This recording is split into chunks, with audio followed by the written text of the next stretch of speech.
Everyone, good morning, welcome to my channel America. America চলে এসেছি তোমাদের সামনে আনাদার একটি ব্লগ নিয়ে। তো কেমন আছো তোমরা সবাই? আশা করছি সবাই খুব ভালো আছো, আর আমি খুবই ভালো আছি। অ্যাজ ইউজুয়াল তোমরা আমার ব্লগে যেটা দেখতে পাও সবসময় হাসি খুশি। তো আগের ব্লগে তো বলেছিলাম যে আমার শরীরটা খুবই খারাপ লাগছিল, তো এখন আমি ভালো আছি। আগেরটা তো সোমবার গেছে, বাট মঙ্গল বুধ কোনো ব্লগ করিনি। আবার আজকে বৃহস্পতিবার, আজকে একটা ভিডিও এসেছে। আজ হলো বুদ্ধ পূর্ণিমা, সবাইকে হচ্ছে বুদ্ধ পূর্ণিমার শুভেচ্ছা অভিনন্দন জানি। আজকে কিন্তু ভিডিওটি শুরু করছি। আর আজ ইচ্ছা আছে একটু বাড়িতে যাওয়ার, আর রোদ উঠছে ছাওয়া হচ্ছে, রোদ উঠছে ছাওয়া হচ্ছে, এইরকম ওয়েদার। তো ডালিয়া বসিয়ে দিয়েছি, আর চা তো খাওয়া হয়ে গেছে। চা খেয়ে চলে গেছে কাজে। মেয়ে এখন ঘুমাচ্ছে।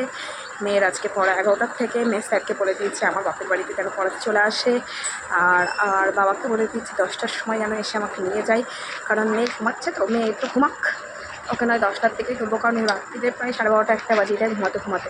আমরা তো ঘুমিয়ে পড়ি, বাট ওর শুয়ে খেলা করেই যায়, তারপরে 1টা বেজে যায় হয় ঘুমাতে। তো সেজন্য ওকে 10টা অবধি ঘুমাতে দিই।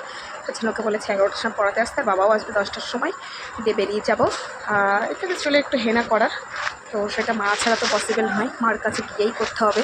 আর আজকে বুদ্ধ পূর্ণিমার দিন সারাদিন কী কী করি কী কী না করি সবটা তোমার সাথে শেয়ার করবো। আর একটা স্পেশাল মেনু নিয়ে আসতে, সেটা ওই বাড়িতে করবো, যেহেতু ওই বাড়িতে কাঠের উনুন আছে। আর এই রেসিপিটা গ্যাসে আমি করতে চাইছি না, রিস্ক হয়ে যাচ্ছে গ্যাসে, তার জন্য। তো তার হয়তো তোমরা টাইটেল থাম্বনেল দেখে তো গেস করে ফেলেছো। সো যাই হোক, ব্লগটা দেখতে থাকো, আশা করছি তোমাদের খুব ভালো লাগবে। কারণ 2-3 খানা আবার সন্ধ্যাবেলা হালখাতা করতেও যাবো। তো অনেক কিছু আছে ব্লগটার ভেতরে, তো সাথে থাকো, দেখতে থাকো, একটু স্কিপ করো না। এখন আমি কি করছি সেটা একটু দেখিয়ে দিই, তারপরে মনে হলো ব্লগটা শুরু করার কথা। এই যে এইবারে বেডশিটটা চেঞ্জ করতে বসেছি। আজকে থাকবো না, জাস্ট চেঞ্জ করে থেকে যাচ্ছি। আজকে রাতে বাড়ি চলে আসবো, এসে কালকে সকালে বা শুক্রবার দিন মন্দিরে কাঁচা ধোয়া করে দেবো। তো আমি হচ্ছে যখন সময় আছে, হাতে রান্নাবান্না নেই, শুধু ডালিয়াটা হয়েও গেছে। তো সেই জন্য প্রেশারে দিয়ে দিয়েছি, একটু আগে প্রেশার বন্ধ করে এসে ভিডিওটা শুরু করলাম। তো এখন জাস্ট এগুলো চেঞ্জ করবো। এই কিছু জামাকাপড় যেগুলো পরবো সেগুলো রেখেছি। আর একটা একটুখানি মেয়ের তো জিনিসপত্র নিতে লাগে, তো সেরকম টুকটাক জিনিসপত্রগুলো ঢুকিয়ে নিয়েছি ব্যাগের মধ্যে। তো চলো বেডশিটটা চেঞ্জ করে নিই, তারপর তোমাদের ফাইনাল লুকটা দেখাচ্ছি। পুরো ক্লিন অ্যান্ড ক্লিয়ার করে দিয়েছি সব কিছু। জাস্ট ওই জামাকাপড়গুলো তো পরবো, ওখানে রেখেছি। আর স্ট্যান্ড ফ্যানটা না এখানেই রাখি, এমনি ছোটো ছোটো ঘর, আর এই ঘরটা তো খুব একটা শোয়া টোয়া হয় না, কেউ আসলে শোয়া বসা হয়। তো এই হলো ব্যাপার। চলো ডালিয়াটা এক ঝলক দেখিয়ে দিই। এই হলো গরম গরম ধোয়া ওঠা ডালিয়া। এই যে ঠান্ডা হবে, তারপর মুখাটিকে ব্যাগে পরে সুরজিৎকে ফোন করবো। তো বাবা নিতে চলে এসেছে 10:15 নাগাদ, আর আমরা বেরিয়ে পড়েছি। আর আমি সানগ্লাস নিইনি, দুষ্টুমা সানগ্লাস নেয়নি, আমি জাস্ট এই ডে নাইট চেঞ্জারটা নিয়ে বেরিয়েছি। এখন ও বলছে আমার চোখে রোদ লাগছে, আমায় দাও। তো ও এখন পড়ে আছে, আর দেখো ক্যামেরার দিকে তাকিয়ে শুধু নিজের চোখটা ভালো করে দেখছে যে ওকে ভালো লাগছে। তো চলো বাড়ি যাই, বাড়ি গিয়ে দেখা হচ্ছে আবার তোমাদের সাথে। বাড়ি চলে এসেছি, ড্রেস চেঞ্জও করে নিয়েছি। এইবার নেমে যাবো রান্নার তোজ্জোর। আর কী রান্না করি সেটা তোমার সাথে অবশ্যই শেয়ার করবো, তো সঙ্গে থাকো। রান্নায় নামার আগে সকালের পেট পুজোটা করতে বসে গেলাম। এখানে লুচি, বাটি চচ্চড়ি আর বেগুন ভাজা। তো চলো খেয়ে নিই। তারপরে একটা স্পেশাল সারপ্রাইজ খাবার আমাদের বাড়িতে চলে আসলো, সেটা হলো এখানে কেশর ভোগ আর হয়েছে লিচু নাকি এখন 300 টাকা কিলো। তার মধ্যে দেখতে পাচ্ছি কত বড় কত লিচু, আর লিচুগুলো না সত্যি ভীষণ পরিমাণেই টক ছিল। আর আমার একদমই লিচুটা ভালো লাগেনি, বাট এই কেশর ভোগটা আমার খুবই ভালো লেগেছে। আর এখন দেখো আমার মাথায় কিন্তু হেনাটা লাগানো হয়ে গেছে। হেনাটা শুকাতে আমার রান্নাটাও হয়ে যাবে। তো বললাম হেনাটা নামিয়ে নিয়ে কাঠের উনুনের কাছে বসি, তাহলে কাঠের উনুনের তাপে আমার মাথাটা আরও ভালো শুকাবে। তো আমি এখন বানাতে বসেছি হান্ডি চিকেন বা মটকা চিকেন, যেটা তোমরা বলবা। তো আমাদের বিবাহবার্ষিকীতে এই হাঁড়িটা করে দইটা আনা হয়েছিল, দই বলছি মিষ্টি আনা হয়েছিল। তো সুরজিৎ প্ল্যানিং করে এনেছিল যে মিষ্টিটা শেষ হয়ে যাওয়ার পর হাঁড়িটা আমার কাজে লাগবে। তো আজকে বানাচ্ছি হান্ডি চিকেন, এরপরে বানাবো হান্ডি বিরিয়ানি।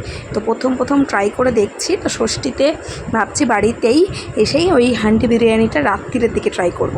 তো চলো এই মা আর মেয়েতে মিলে আমরা এখন এখানে এটাতে আটা লাগাতে কিন্তু বসে পড়েছি। কষানো হয়ে গেছে, এবার একটু দমে না বসালে এটা হবে না, তার জন্য মুখটা ভালো করে মেরে দিয়েছি। আর দেখো দাও দাও করে মা এখন প্রথমে হালকা হালকা আঁচছিল, যেহেতু আমরা হাত দিয়ে কাজটা করছিলাম। এখন ভালোভাবে জালটা দিয়ে দিয়েছি। এবার ভালোভাবে জালটা হয়ে যাওয়ার পরে নিবি আছে, কিছুক্ষণ রেখে দেবো। আর তার সাথে রয়েছে বাসমতি চালের ভাত, আর একটা রয়েছে পাতা বাটা। তো এইটাই। তো চলো একবার ফাইনাল লুকটা দেখিয়ে দিই, কারণ সুরজিৎ চলে এসেছে খেতে। তো এবার আমরা খাওয়া দাওয়াটা করে নেব। কিন্তু কপালে না থাকলে যা হয়, তো সেটা পরে আসছি। কেমন লাগছে দেখতে অবশ্যই কিন্তু কমেন্টস করে জানার। ফুল রেসিপিটা আমি শর্টে আপলোড করবো, তার জন্য আমার চ্যানেলটা চেক আউট করতে ভুলো না, প্লিজ সাবস্ক্রাইব করে দিও। যেটা বলছিলাম, হান্ডি চিকেনটা বানিয়েও আমি কিন্তু খেতে পারলাম না, কারণ আমি যাচ্ছি ভোগ খেতে। কথায় আছে না, কপালে যদি তোমার ভোগ না থাকে তুমি জীবনে কোনোদিনও ভোগ খেতে পারবে না। আমার কপালে ভোগ খাওয়া ছিল, তাই আমি যাচ্ছি। আমাদের এখানে পাড়ায় একটা মন্দির আছে, সেখানে কীর্তন হয়। তো আমি যেহেতু বুদ্ধ পূর্ণিমার মধ্যে এখানেই আছি, তার জন্য প্রথমে দিয়ে গেলো একটা ওই ভোগ, তারপরে দিয়ে গেছে শাক ভাত, আর এখন কিন্তু দিচ্ছে ডাল, আর জল তো আছে। আমি মেয়ে আর মা এসছি। এবার যখন আমরা উঠবো তখন আমার বাবা আর ভাই খেতে বসবে, যেহেতু সুরজিৎ বাড়িতে খাচ্ছে, ওকে একা দিয়ে চোখেতে আসে না। তারপরেই দিয়ে গেল কিন্তু সোয়াবিন, চাটনি, পায়েস। Good evening everyone. আর আমি কিন্তু এখন রেডি হয়ে গেছি, এখন যাচ্ছি আমি হালখাতা করতে। ভোগ খেয়ে এসে দাঁড়া একটা ভোগ নিয়েছি, আর এখন আমি যাবো হালখাতা করতে। সুরজিৎ আসছে আমাকে নিতে। আর যেহেতু আজকে বুদ্ধ পরিমাতে এক জায়গাতে হালখাতা আছে, তো এক জায়গাতেই যাবো। ভীষণ গরম লাগছে বলে গলায় একবারে পাউডার পুরো লেপে নিয়েছি। আর যেহেতু হান্ডি বিরিয়ানিটা বানালাম, ফুল রেসিপি যদি চাই তাহলে কমেন্ট করে অবশ্যই জানি, ফুল রেসিপি আমি অবশ্যই শেয়ার করবো। ভিডিওটা তোলা আছে, হয়তো শর্টে পোস্ট করতে পারি। তো এখানে আর বড় ভিডিওটাতে ব্লগে শেয়ার করে দিই, ফুটে চলছে, তো অনেক ভোগটা বড়ো হয়ে যাবে ব্লগটা। এখন পর্যন্ত আমি হান্ডি চিকেনটা খাইনি, ওটা সুরজিৎ বেলা খেয়েছে, ও যেহেতু মুখ খেতে যায়নি, আমি রাতে খাবো। চলো বেরোই, যাওয়া যাক, সঙ্গে থাক, সাথে থাক। বলতে বলতে চলে এসেছি আমাদের মাসকাবাড়ি মুদিখানার দোকানে। এই হলো সেই দোকানটা।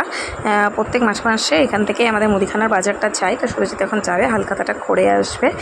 প্রত্যেক দিন সন্ধ্যাবেলা করেই আসি, যেহেতু আজকে একটা লম্বা কাজ নিয়ে বেরিয়েছি, তো তার জন্য ভাবলাম আগে এইখান থেকে কাজটা করে নিই, তারপর এখান থেকে সোজা চলে আসলাম একটা শুভম রেস্টুরেন্টে। এখান থেকে আমরা এই সমস্ত রেস্টুরেন্টে বসে খাওয়া দাওয়া যা কিছু এখান থেকেই করি। তো এখান থেকে নিয়ে নেবো এখন চিকেন পকোড়া বাড়ির জন্য, সবাই মিলে। তারপরে সন্ধ্যেবেলায় চা দিয়ে খাওয়া দাওয়া হবে।